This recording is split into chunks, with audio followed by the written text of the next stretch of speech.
Hello channel, hello guys, welcome back to my YouTube channel.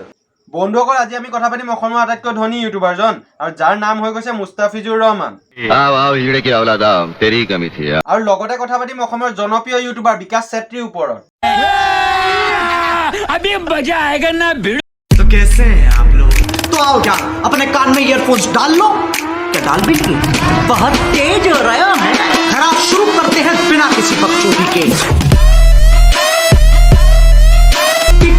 TikTok ऊपर आए इनकी मेहनत है वो।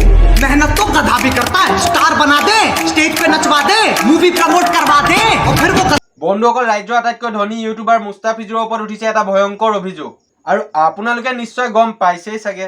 জানো আচৰিত বন্ধুসকল এজন ইউটিউবাৰৰ পৰিচয় চিনাকি কৰাই দিয়াৰ কোনো প্ৰয়োজন নাই।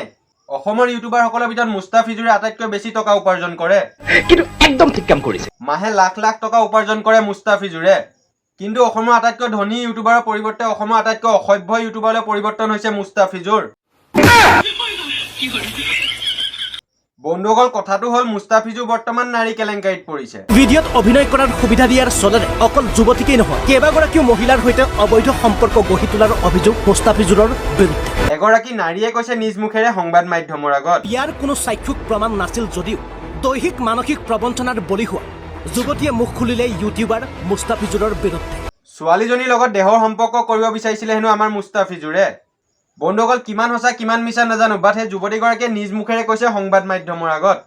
ইয়াতে যেতিয়া আহিছোঁ তাৰপিছত গম পাইছোঁ, সি যেতিয়া মোক লৈ আহিছে তেতিয়া মই গম পাইছোঁ। তেতিয়া সেইখিনি কথাও তাক মই কৈছিলোঁ, সি কৈছে বিবাহিত হৈছে তো কি হৈছে, মই খুৱাব পাৰিম, মই ৰাখিব পাৰিম, সেইকাৰণে আনিছোঁ, এনেকুৱা ধৰণৰ কথা কৈছে। বন্ধুসকল মুস্তাফিজুৰে কেইদিনমান আগত এটা বিজ্ঞাপন দিছিল যে তেওঁৰ ভিডিঅ'ত যদি কোনোবা ছোৱালীয়ে অভিনয় কৰিব বিচাৰে তো তেওঁৰ লগত যোগাযোগ কৰিব পাৰে। তেওঁ ভাইটি মিউজিক কোম্পানীত মহিলা আৰু যুৱতী বিচাৰি এনেদৰে কেইবাটাও বিজ্ঞাপন দি আহিছে আৰু সুযোগ দিয়া চলেৰে যুৱতীৰ লগত অভদ্ৰ সম্পৰ্ক চলাই আছে। মিউজিক ভিডিঅ'ত অভিনয় কৰাৰ সুবিধা দিয়াৰ চলেৰে অকল যুৱতীকেই নহয় কেইবাগৰাকীও মহিলাৰ সৈতে অবৈধ সম্পৰ্ক গঢ়ি তোলাৰ অভিযোগ মুস্তাফিজুৰৰ বিৰুদ্ধে। আৰু বন্ধুসকল ছোৱালীজনীয়ে কোৱা মতে বোলে মুস্তাফিজুৰৰ ৱাইফ নাই, মানে মুস্তাফিজুৰে ছোৱালীজনীক ৱাইফ নাই বুলিকে কৈ গোৱালপাৰালৈ লৈ আহিছিলে। বিবাহিত হোৱাৰ পাছতো নিজকে অবিবাহিত বুলি পৰিচয় দিয়া মুস্তাফিজুৰ তেওঁ ভাইটি মিউজিক কোম্পানীত মহিলা আৰু যুৱতী বিচাৰি এনেদৰে কেইবাটাও বিজ্ঞাপন দি আহিছে। কিন্তু তাৰ পিছত গম পালে যে ছোৱালীজনীয়ে মুস্তাফিজুৰৰ ৱাইফ আছে। ফাৰ্ষ্টত মই গম পোৱা নাছিলোঁ, ইয়াতে যেতিয়া আহিছোঁ তাৰপিছত গম পাইছোঁ, সি যেতিয়া মোক লৈ আহিছে তেতিয়া মই গম পাইছোঁ। তেতিয়া সেইখিনি কথাও তাক মই কৈছিলোঁ, সি কৈছে বিবাহিত হৈছে তো কি হৈছে, মই খুৱাব পাৰিম, মই ৰাখিব পাৰিম, সেইকাৰণে আনিছোঁ, এনেকুৱা ধৰণৰ কথা কৈছে। ফাৰ্ষ্টত জনা নাছিলোঁ যদি তাৰপিছতো গম পাইছোঁ মই ইয়াতে আহিছোঁ।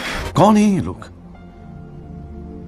कहां से आते हैं? আৰু সেইবাবে ছোৱালীজনীয়ে আৰক্ষীৰ কাষ চাপে আৰু গোৱালপাৰা সদৰ থানা আৰক্ষীয়ে হেনো ছোৱালীজনীৰ লগত বেয়া ব্যৱহাৰ কৰিলে। কিন্তু গোৱালপাৰাৰ সদৰ আৰক্ষীৰ ব্যৱহাৰ ভুক্তভোগী যুৱতীগৰাকীৰ মুখেৰে শুনা।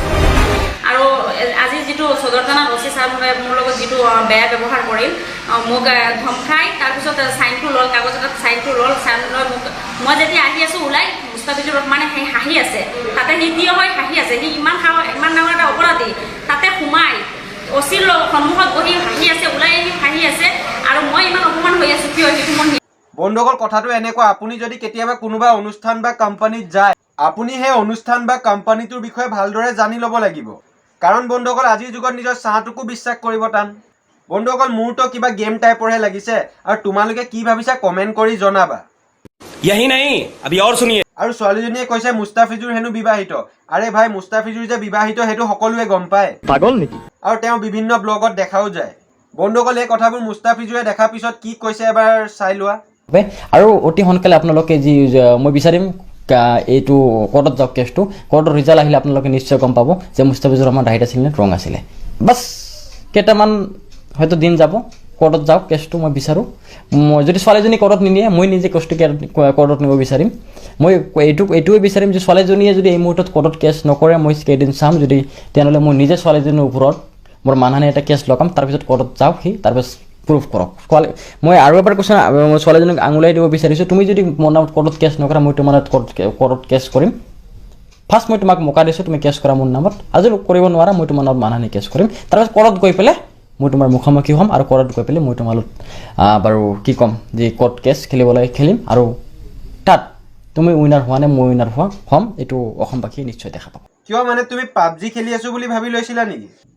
নহয় মানে তোমাক উইনাৰ চিকেন ডিনাৰ লাগে ন নাজানো আৰু বন্ধুসকল কাৰ গাত দুখ আছে কাৰ গাত দুখ নাই আপোনালোকে কমেন্ট বক্সত কমেন্ট কৰি জনাবচোন तो लाइक और शेयर ठोक दीजिए महाकाल का दबा के लाइक और शेयर ठोक दीजिए 5000 लौटे दिख जाना चाहिए ये 4000 के लिए मैं यहाँ पे नहीं खड़ा हूँ पूरा साल मेहनत करता हूँ आपके लिए बेटा ऐसा नहीं चलेगा लाइक ठोकी दबा के তো বন্ধুসকল এতিয়া আহোঁ আমি মেইন টপিকটোলৈ এতিয়া আমি কথা পাতিম অসমৰ জনপ্ৰিয় ইউটিউবাৰ বিকাশ চেত্ৰীৰ ওপৰত